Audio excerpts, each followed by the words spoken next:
Once again, welcome you all. So today we'll discuss about self.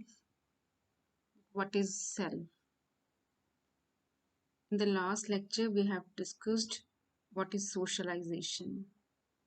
So whatever we get from the socialization process, that is called self.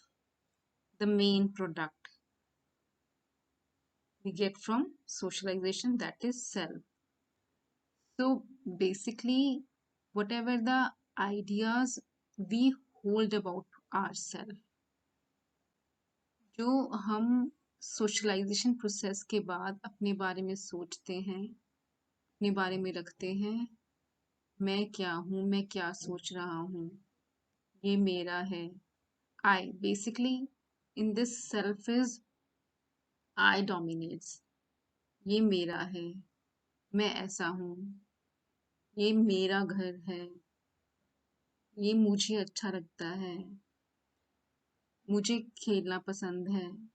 Whatever the things which are concerned only with oneself, that is self. So जब birth होता है तो ये नहीं कि वो जब भी उसका बर्थ होता है तो वो सेल्फ लेकर आता है human being. So it develops gradually, धीरे धीरे, whatever learned from the socialization process. तो सोशलाइजेशन प्रोसेस के साथ साथ जो डेवलप होता है धीरे धीरे, उसका सेल्फ होता है, that is sense of self.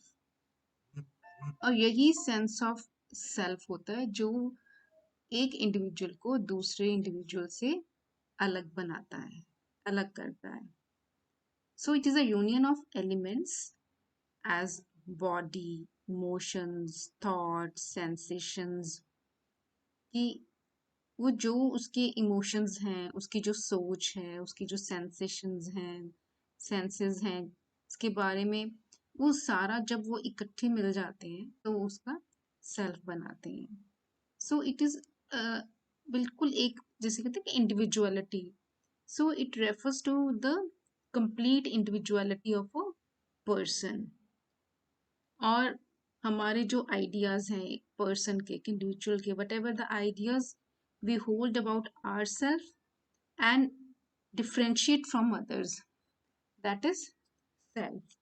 So self is core of the personality, क्योंकि पर्सनालिटी अपने आप में एक बहुत बड़ा एक कंसेप्ट है, एक वाइडर कंसेप्ट है। तो जो पर्सनालिटी का कोर है, बेस है, बेसिक है, that is self. And a person's self is what he consciously and unconsciously conceives himself. ये नहीं कि वो कुछ जानकर अपनी मन में या अपने दिमाग में, जिसको हम मन कहते हैं, उसमें लेकर आता है, लेकिन वो कॉन्शियसली और अनकॉन्शियसली दोनों का कॉम्बिनेशन होता है। कई बार कुछ अपना सीखता है और कई बार अनकॉन्शियसली लेकर आता है।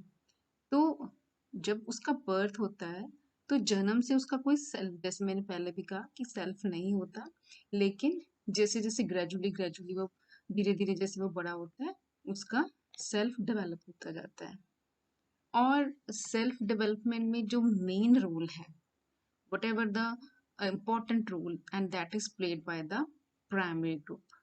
As in the types of socialization, we have discussed about the primary socialization, that the main role is played by the family members.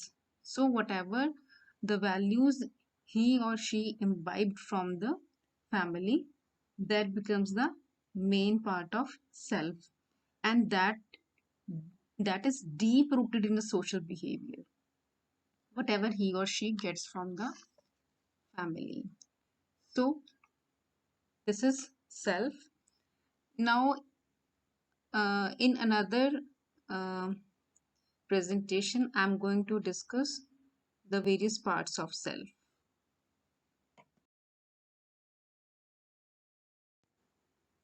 Now we'll discuss parts of self given by Sigmund Freud and discussed in his theory, psychoanalytic theory. So in this theory, Freud describes the self in three parts. First is id, second is ego, and third is super ego. We'll take one by one. First is id. Id is source of pleasure. We can say कि id वो चीज है जब हम अपने instincts पे काम करते हैं, प्लेयर के लिए, अपने मन के पीछे चलकर। इसको अगर एक एग्जांपल देकर समझाऊं बहुत आसानी से, जैसे कोई बच्चा अगर सड़क पे जा रहा है और उसका मन करता है कि मैं एक पत्थर उठाऊं और वो कार का शीशा तोड़ दूं, तो वो पत्थर उठा के अगर उस पे फेंक देता है, अपने मन के पीछे लग जाता है, क्योंकि उसको अच्छा लग रहा है, उसको मजा आ रहा है। चाहे वो एक्टिविटी एंटी सोशल है, लेकिन उस टाइम पर वो अपने मन की सुन रहा है, अपनी प्लेयर की देख रहा है। उसको ये नहीं पता कि वो ठीक है या गलत है। So basically it derives from source of player,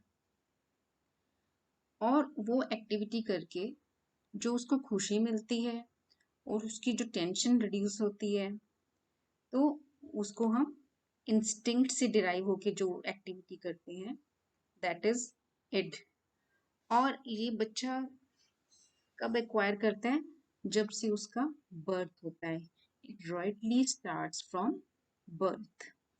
और 2-3 साल तक, 3 साल तक जो है वो इड जो है उसका, जो भी उसका मन करता है, वो अनकॉन्शियस बिहेवियर, जो भी ये सोर्स ऑफ बिहेवियर उसका होता है, दैट इज अनकॉन्शियस, क्योंकि वो इंस्टिंक्ट्स के पीछे चलता है। उसको नहीं पता होता कि क्या ये ठीक है या गलत है। बिल्कुल अनजाने में उससे वो जो सारी चीजें हैं वो हो रही होती हैं। So it starts right from the birth. उसके मन में वो जो जो चीजें होती हैं, वो जब 2-3 साल का जब तक हो जाता है, वो इड उसके साथ चलती है, वो अपने मन के पीछे लगता है। फिर आता है next ego. Ego is guided by reality principle, कि आखिर में है क्या, क्या सच्चाई है। ये वर्ल्ड है, दुनिया है जिसका हम पार्ट हैं, हिस्सा हैं, और यहाँ पर हमें कैसे रहना है, कैसे बिहेव करना है, क्या ठीक है क्या गलत है। सो चाहे हमारा उस टाइम पर कई बार इट जो है अगर आगे ज्यादा आती है, लेकिन हम उस इड को कंट्रोल करके ईगो को, क्योंकि ईगो में क्या है कि हमें पता होता है कि क्या ठीक है क्या गलत है। हमारा चाहे मन भी कर रहा हो कुछ एक्टिविटी इड के पीछे लगने का, लेकिन नहीं, जो ईगो है वो आके हमें रोक लेती है।